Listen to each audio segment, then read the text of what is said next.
Pumanaw dahil sa karamdaman si incumbent municipal councilor at dating vice mayor Rodrigo Pedregosa ng Antipas, Cotabato. Bumuhos ang pakikiramay mula sa pamilya, mga kaibigan, kapwa-kawani ng pamahalaan at mga residente ng Antipas na nagluksa sa biglaang pagkawala ng opisyal. Kilala si Pedregosa bilang isang tapat na pinuno at mabuting mentor na nag-iwan ng mahalagang payo at inspirasyon sa kanyang mga nakasama sa serbisyo.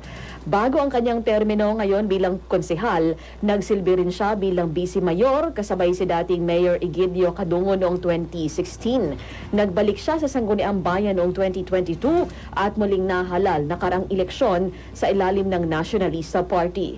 Si Pedregosa ay ipinanganak noong December 28, 1961, residente ng Barangay Poblasyon at kilala rin na malapit ang puso sa mga magsasaka sa kanilang bayan.